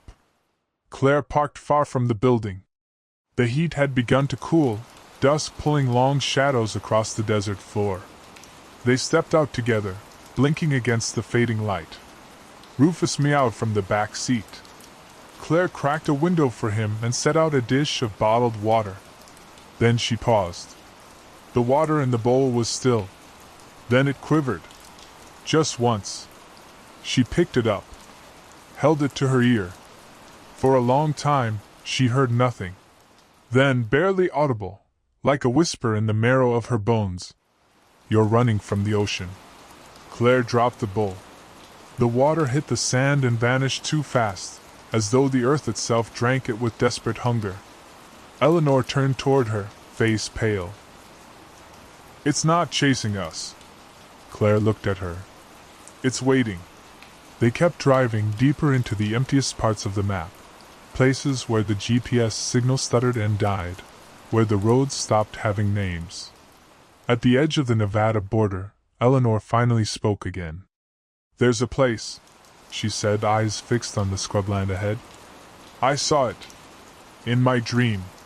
Before we left the house." Claire glanced sideways. "What kind of place?" "A reservoir. Dried out. Buried now. Forgotten. But it's still there, under the sand, You think that's where it came from? I don't know. But I think it's where it feeds. They found the turnoff 3 hours later. A thin, cracked road branching off from the highway, marked by a rusted sign half swallowed by dust. Brenner Waterworks, closed 1973. The road narrowed, winding between sharp hills and rock outcroppings. As the sun dipped below the horizon, the land flattened again. Before them spread a massive depression in the earth, like a lake drained and never refilled. The bones of a dam stood on the far end, crumbled and scarred, concrete sluices half buried in sand. At the center of the dry lake bed, something dark gleamed. Claire parked at the edge. They stepped out into silence. No birds. No wind. Not even the chirr of insects. The dark shape at the center of the basin was a lid, thick steel, coated in rust, bolted into a concrete mouth. A maintenance hatch. No visible hinges. As they approached, Claire felt a coldness rise from it, despite the heat of the desert all around. Eleanor whispered, "This is where it started. I can feel it." The metal surface pulsed, just slightly, like a heartbeat trapped in steel. Claire crouched, reaching for the rim. Her fingertips hovered just above it. Then a sound rose from the cracks around the lid. Breathing. Wet and massive. It exhaled once, hot and moist and impossible. And with that breath came a sound Claire hadn't heard in days. A voice. "Come home." Behind them, Rufus hissed in the car. The reservoir exhaled again, and the concrete at its edge cracked. The crack at the reservoir's edge widened with a low, grinding groan, stone dragging against stone, ancient and reluctant, like something had slept too long and now stirred from beneath the earth. Claire stumbled back from the hatch. Her skin prickled with cold despite the dry desert air. "Do you feel that?" she whispered. Eleanor didn't answer. She was staring into the widening fracture where a deep, unnatural humidity was beginning to rise. The smell hit them next, salt and rot, like the bottom of a well where light never touched. Claire helped Eleanor step back, farther away from the lid, but the ground vibrated beneath them, pulsing softly, like breath caught beneath bedrock. Then came the voice again. "You opened the story. Now finish it." Claire spun toward Eleanor. "The notebook. You wrote it in. We burned it, but it was only part of it." Eleanor nodded slowly. "We gave it structure. We gave it form. That was all it needed. It doesn't need a house. It doesn't need water. It just needs a name." Another crack shot through the concrete, this one wider. The rusted hatch split slightly in the middle, and a thick, black liquid seeped upward, bubbling like tar under pressure. From deep below, something moved. And this time, the voice came from inside their minds, layered with hundreds of others, all speaking through the same wet filter. "You are the pipe. You are the mouth. You are the drain." Claire fell to her knees, clutching her head. Her ears rang. Her vision blurred. Beneath her, the sand turned damp. Eleanor knelt beside her, face pale and damp with sweat. "We can't stop it. But maybe we can seal it. Maybe that's all we can do." Claire forced herself upright. "How?" "We write it closed. Again. But with a name it can't claim." The metal hatch throbbed once more, and from the crack came a sound like weeping. Children. Dozens of them. And somewhere beneath it all, Nathan. Eleanor's eyes filled with tears. "He's in there." Claire reached into her coat pocket and pulled out the notebook they'd burned. Or what should have been ashes. It was intact. Soggy. Waiting. Claire stared at the notebook in her hands. It was wet but unburned. The pages inside were intact, ink blurred, but readable. The cover still bore the deep impression of a name it should not have remembered. Claire M. Eleanor reached over with trembling fingers. "It came back." Claire nodded. "Because it wants us to use it again. Because it's not done being written. They stood at the edge of the cracked reservoir hatch, the concrete hissing with steam, a fine mist rising from the seams. Below, something shifted, listening. The breathing had slowed, but deepened. Claire opened to the last page. It was blank. Almost. At the top was a single line, scrawled in a hand that wasn't hers, or Eleanor's. "This story ends when you say it does." Claire looked at her mother. "What name can't it claim?" Eleanor's eyes filled with tears. "A name it doesn't know." She took the pen and began to write slowly, the letters pressed deep and deliberate. "This place forgets. The watchers forget. The mouths forget. The story ends here." Then Claire took the pen. Her hands trembled. She wrote, "Nathan is free. No voice calls him. No water holds him. He is dry and gone." The moment the words hit the page, the air changed. The mist stopped rising. The cracks stopped widening. And the hatch sealed itself. With a screech of stone and rust, the steel lid slammed shut. The black liquid that had oozed around its edges evaporated, sucked downward as if into the lungs of the earth. The sand around the reservoir turned gray and brittle. The breath beneath them halted. For the first time in weeks, there was no sound at all. Not a whisper. Not a drip.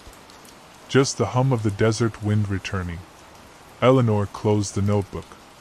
Claire looked at the sealed hatch. "Do you think it's gone?" she asked. Eleanor shook her head. "No. But we wrote the ending." Claire looked around at the cracked, empty basin. And then, as the sun rose behind them, lighting the desert in gold, she whispered, "Let it stay sealed." They left the reservoir behind just after dawn, driving until the road disappeared behind them and the rising heat shimmered against the horizon. Claire didn't look in the rearview mirror, not once. Eleanor sat with the notebook in her lap, its pages already beginning to dry and curl under the desert sun. She didn't open it. She didn't need to. The words were still alive inside her.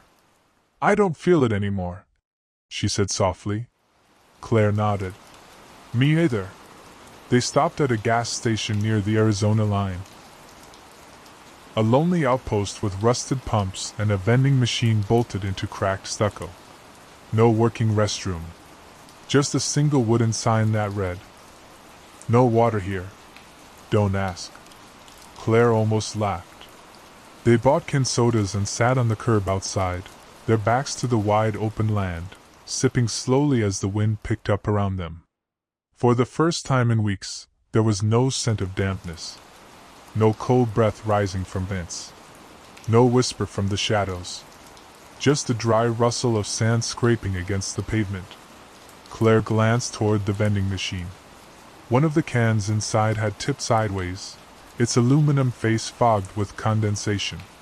She stood, walked over, and stared at it. On the misted surface someone, or something, had traced a spiral. Small. Faint. Barely there. Claire turned away. Somewhere in the distance, a dust devil spun up and twisted lazily across the plain, tearing up thin weeds and scattering grit across the highway. The motel, the apartment, the house. They were all behind her now. She had walked every room, sealed every pipe, closed every notebook.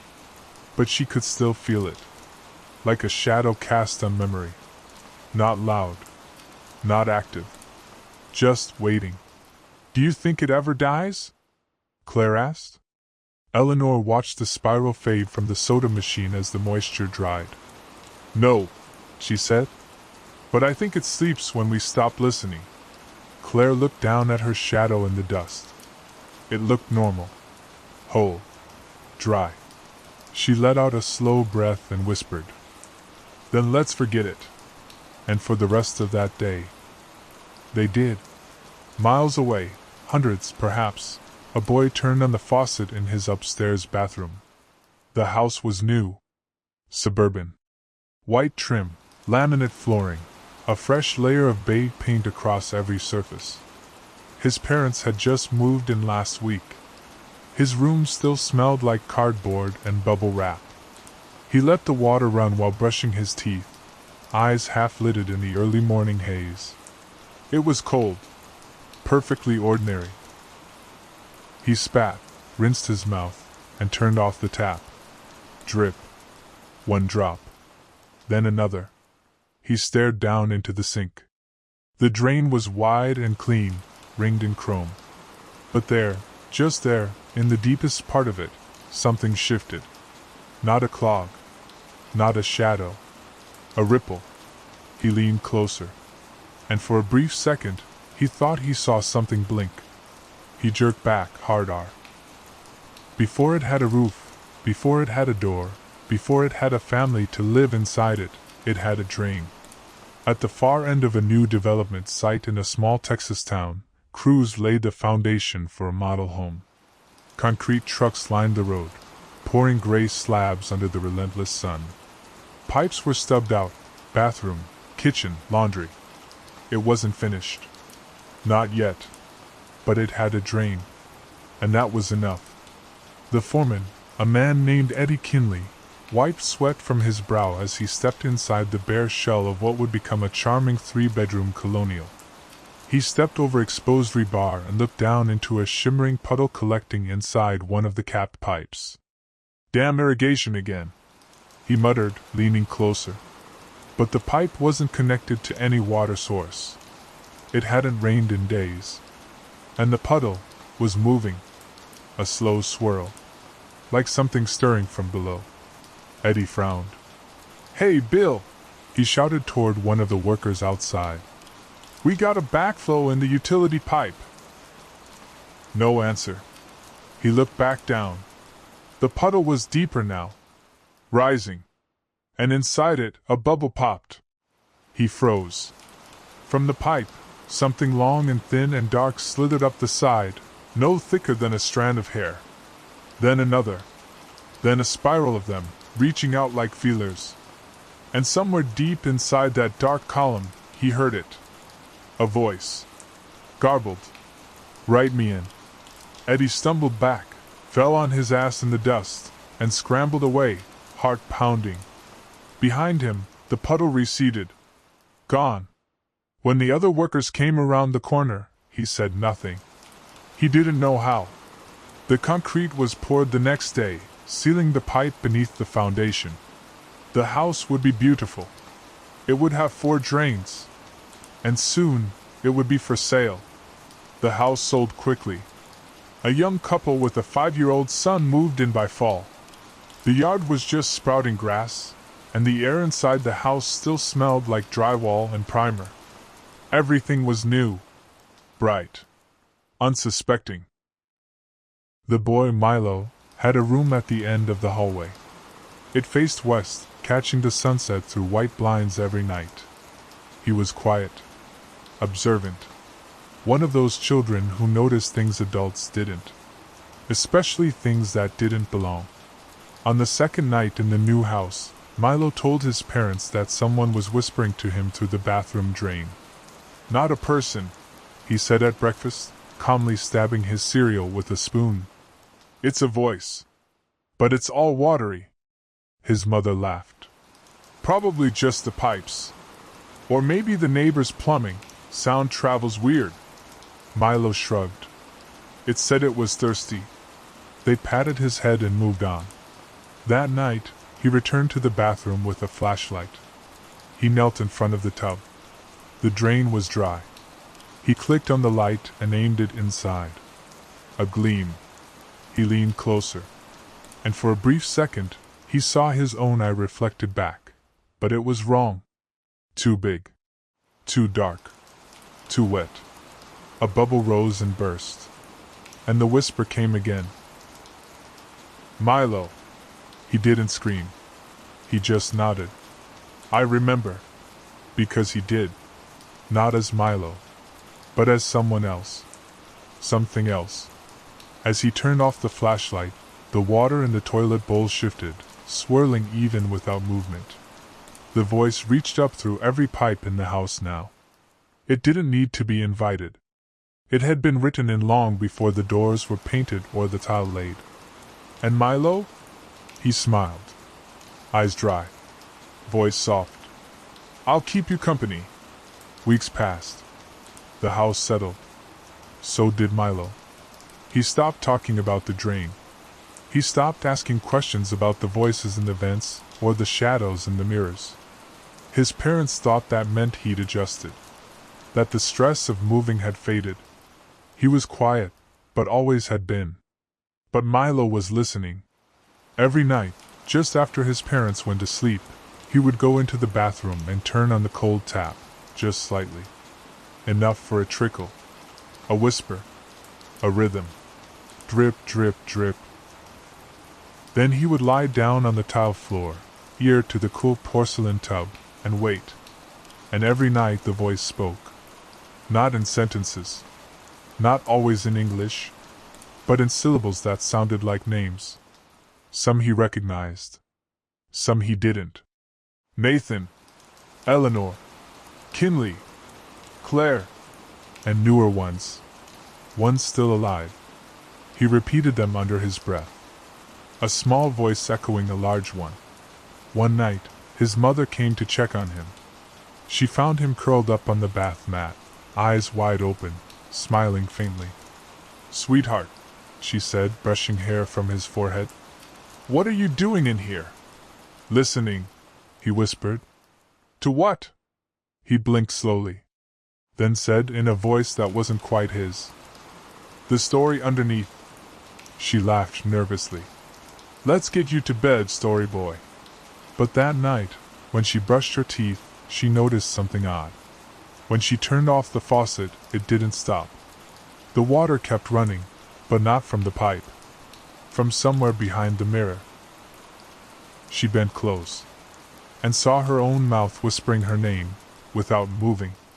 The next morning, Milo's mother, Jenna, took down the bathroom mirror. She didn't tell her husband. She couldn't explain what she'd seen. Her own reflection whispering her name with a mouth that didn't move. Her lips still. The sound behind her teeth. So she pried the mirror from the wall while Milo ate breakfast, dragging it down the hallway with trembling hands. She leaned it, face down, in the garage against a stack of paint cans. But as she turned to leave, the mirror let out a soft thump. She froze. Turned back. The mirror had shifted an inch toward her, though no one had touched it. She left the garage and slammed the door. By afternoon, the faucets ran fine. The water was clear. The vents blew dust and air. Everything seemed normal. But the hallway felt colder. At night, Milo stood in front of the blank space where the bathroom mirror had once hung. His eyes were dull, thoughtful. "Where did you go?" he whispered. From the bathtub, the faucet dripped once. Then again. Then a third time, faster. Milo nodded, as if he'd expected the answer. He walked down the hall, into the dark garage. The mirror was still there. Still face down. He stared at it. "Did you get smaller?" He tilted his head. Bent low.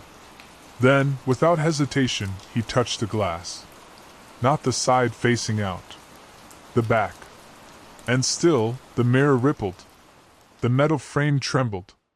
And somewhere deep within that reflection, something moved. A face like his. But wet. Older. Smiling. "Not yet," Milo whispered. "But soon." And behind him, in the hallway, the sink turned on. Jenna awoke in the middle of the night to the sound of running water. She blinked disoriented. Her husband snored beside her, undisturbed. The sound wasn't coming from the bathroom. It was closer, thinner, sharper. Not a faucet. Not a shower. It was a trickle. A leak. She got up and followed the sound down the hall. The air grew colder with every step. Her skin prickled. The noise led her to Milo's room. The door was ajar. She pushed it open slowly. The room was dark. Moonlight stretched across the carpet in a wide stripe. Milo sat upright in bed, his eyes wide, staring at the far wall. "Milo?" Jenna whispered. He didn't turn. She stepped inside. That's when she noticed the sound wasn't coming from his room at all. It was coming from inside the walls. A soft gurgling trickle, like water crawling through pipes not meant to carry it. "Milo, what are you hearing?" she asked, her voice shaking. He finally looked at her, slowly, as though it took effort. "They're building another mouth," he said. "What?" He pointed at the corner of his room, just above the baseboard, where the wall met the floor. A hairline crack had appeared in the drywall. Water seeped from it in a thin stream, trailing down in a perfect spiral. "They need a new place to speak," he whispered. Jenna rushed to him, grabbing his hand. "No. This is over. We'll leave." But Milo's hand was wet. She looked down. Between his fingers, the tips were darkened, pruned like he'd been submerged for hours. The sound in the wall grew louder. Closer. Behind the drywall, something knocked. Not violently. Rhythmic. 3 slow taps. Like a greeting. Or a door. The next day, Jenna called a contractor. She didn't mention the water. Or the voices. Or the reflection in the mirror that had never gone quiet. She just said the floor in Milo's room felt soft. The contractor arrived by noon, a heavy-set man named Darren with calloused hands and a mild squint. He wore thick gloves and an old cap stained with concrete dust. Jenna hovered while he pressed at the floorboards. "This part here feels a little spongy," he said, tapping near the corner where Milo had pointed the night before. "But it's bone dry. No water damage. Nothing visible." Jenna pointed at the baseboard. "What about the wall? Can we cut into it?" He gave her a sideways glance. "You sure you want that?" "This is new drywall. Could void the warranty if we open it up." "I don't care." He shrugged and went to his truck for tools. Milo stood silently in the hallway, watching. Darren scored the drywall and peeled it back in sections. There was no insulation. No studs. Just stone. Behind the thin plasterboard was a wall of rough, wet stone, like the inside of a cave. Dark moisture gleamed on its surface. Thin trails of condensation slid downward in winding spirals. Darren leaned in. "What the hell? This isn't foundation. This shouldn't be here at all." He reached into the space and tapped the stone. It gave a low, hollow echo. He froze. Then he turned slowly. "I think there's a cavity behind this. Maybe a tunnel." Jenna backed away. Darren ran his hand along the stone, searching for seams. And then his knuckles brushed something soft. Not earth. Not brick. Flesh. He recoiled, cursing. "Jesus!" That was, something moved. Jenna grabbed Milo's hand. The boy just smiled faintly. From inside the stone, they heard it. A single, clear gasp. Like someone coming up from a deep dive. Then came the whisper. "You dug me up." Darren took 3 steps back from the open wall, his face pale beneath the brim of his cap. I'm calling this in," he muttered. "This isn't right. That's not part of the house." "I don't know what that is." Jenna didn't answer. She was staring into the cavity behind the drywall, breath shallow. It wasn't just stone. It was shaped. Carved. Deliberate. The tunnel's edges curved in gentle spirals, as though smoothed by years of flowing water, or by hands. The stone was dark and damp, etched with lines that crisscrossed like veins. And deep within, something pulsed faintly. Milo stepped forward. "No," Jenna said, blocking him with her arm. But the boy stared past her, into the dark. "I remember this place." Darren pulled out his phone. "I'm getting someone out here. A geologist, maybe. Structural engineer." "I'm not putting my hands in that again." He backed toward the hallway and made the call, voice low and strained. Jenna knelt beside the cavity. She could feel the moisture in the air now, thick, metallic. Her fingertips tingled. A breath exhaled from the tunnel. Warm. Personal. She stood. And then, the lights flickered. Once. Twice. Off. From the shadows of the tunnel, a new sound emerged. Weeping. Dozens of voices. High-pitched. Childlike. Wailing. Calling names. Milo whispered, "They're not dead." Jenna looked down at him. "They're not dead." He repeated, eyes glassy. "They're just waiting." Behind them, the drywall that hadn't been touched began to bubble. Pulses of air beneath the paint. Veins of black water crawling upward from the floor like mold made sentient. Darren ended the call. "What is this?" he asked. No one answered.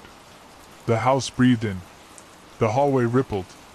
The drywall along Milo's room curled outward, sheets of paint and plaster flaking away like dead skin. Underneath, the stone wasn't jagged anymore. It was smooth, curved, moist with condensation that dripped in slow, steady streams. A mouth. Not literal, but shaped like one. A curved tunnel with ridged sides, thick with flesh-colored stone, like the lining of a throat. And at the far end of it, something moved. Not toward them, but in place. Like it was breathing. Or chewing. Darren dropped his phone. No. No, what the hell is that? Jenna backed away, her arm around Milo, pulling him close.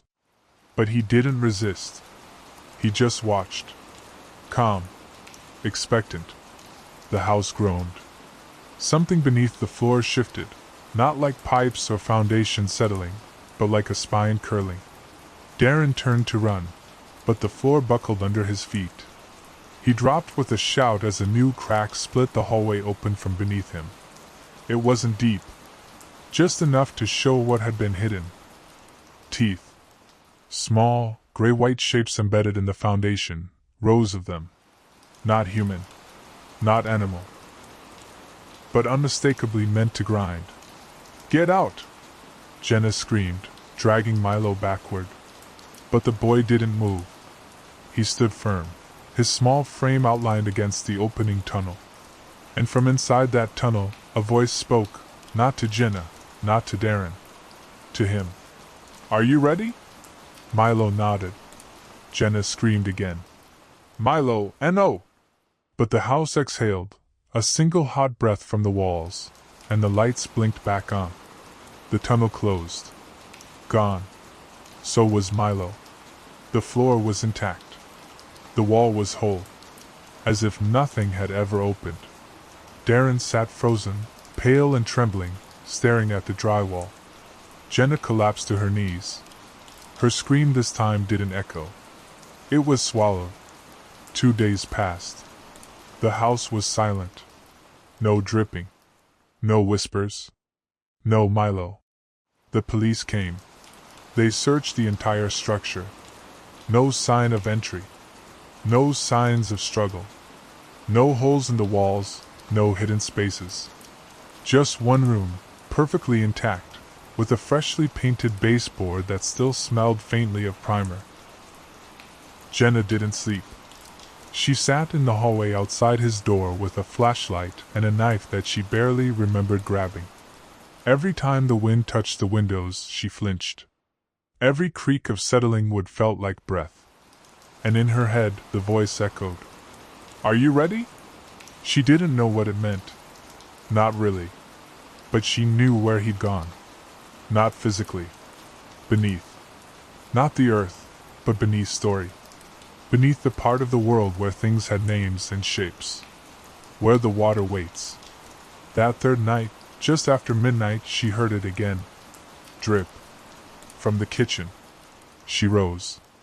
Knife in hand, she stepped barefoot across the cold tile. The sink was dry. The faucet off. But from inside the drain, water circled. A gentle spiral. She dropped to her knees.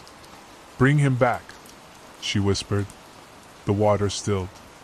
Then from the darkness, he's still listening. Her breath caught.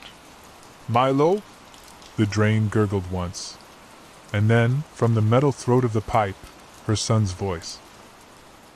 It's okay, Mommy. I'm not scared. Tears streamed down her cheeks. Where are you?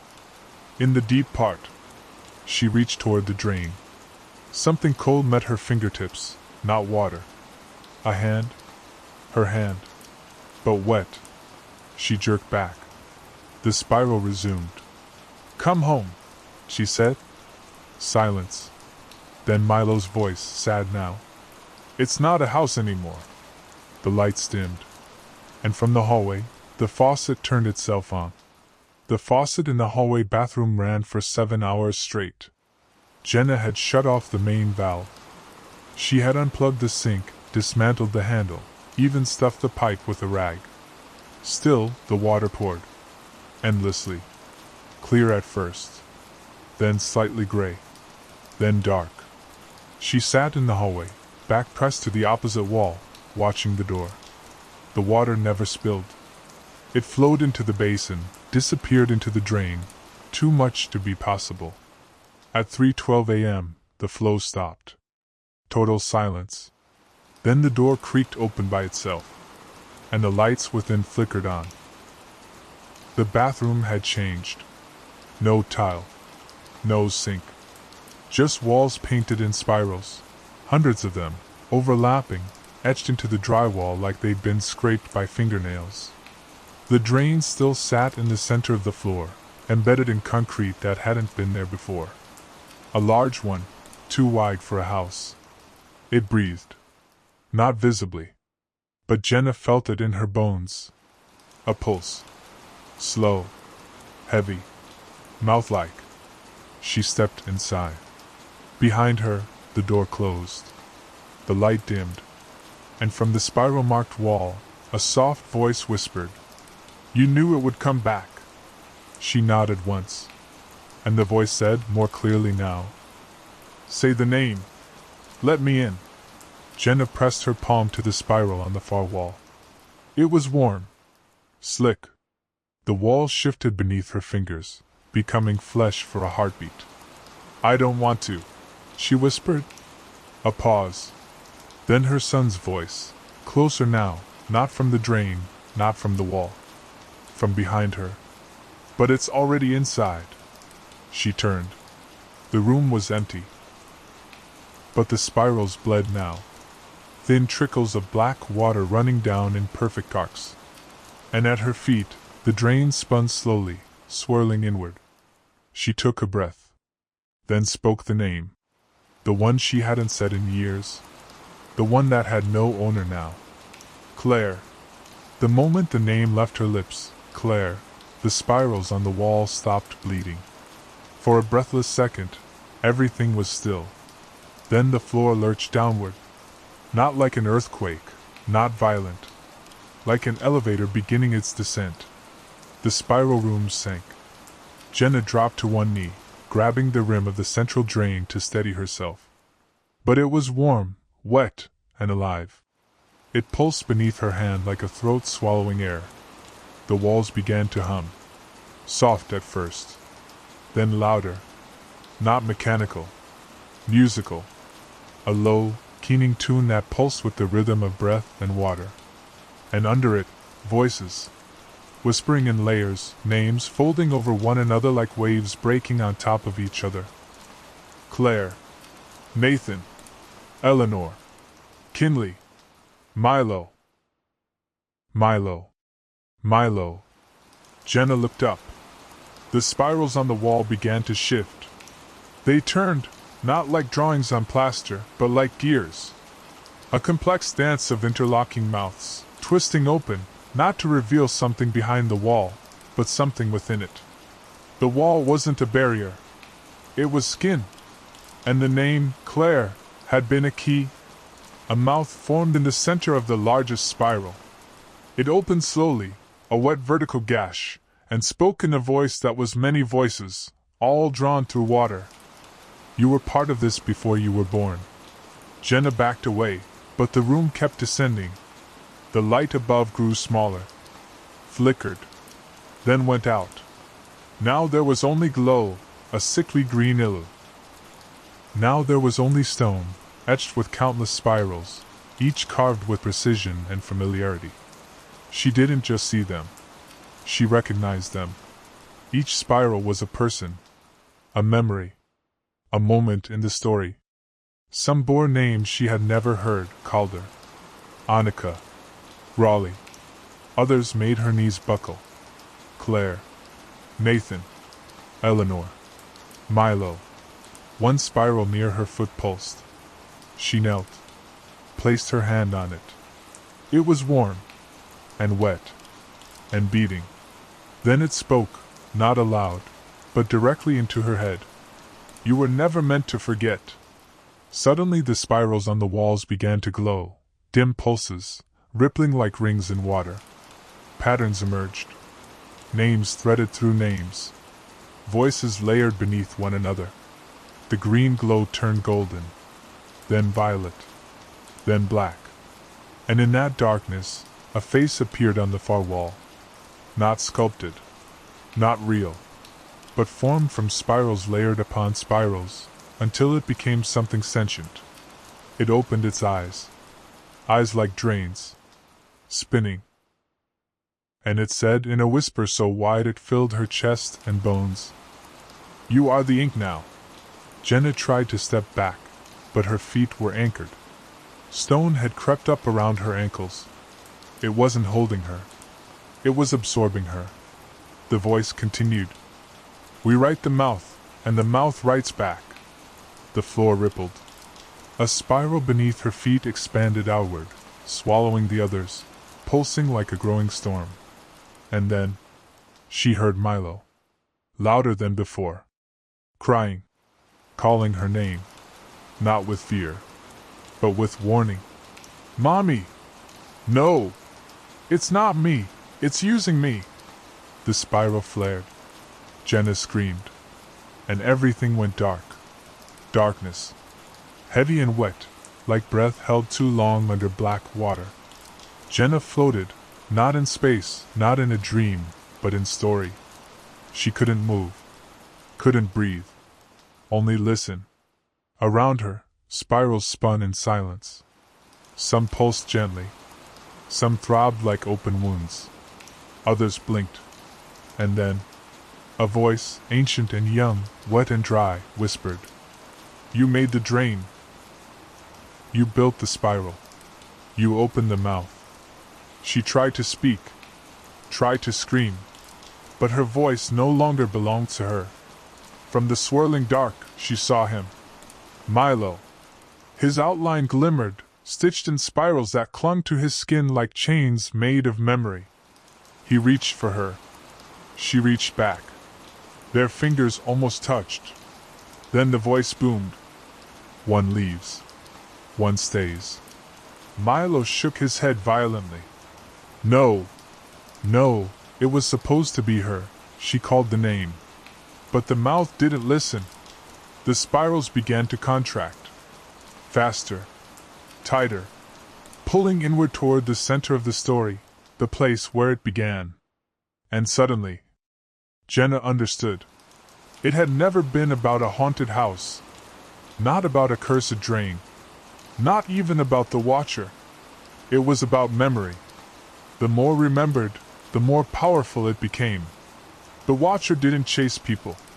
It stayed behind, whispering, until someone picked up the thread. Until someone said a name. Until someone wrote it back into being. She grabbed Milo's hand and shoved him upward, into the spiral's thinning light. He screamed, "No! M.O.M." But she smiled, even as her skin began to split and turn to stone. "Forget me," she whispered, and the light swallowed him whole. The spirals collapsed, and Jenna was gone. Not consumed. Written in. The house was sold again. Cheap. Quiet neighborhood. A man named Calder moved in. Alone. He liked silence. His first night, he turned on the bathroom sink to rinse his hands. It groaned, gurgled, and in the reflection of the faucet, a spiral blinked. Just once. A warning, or a promise,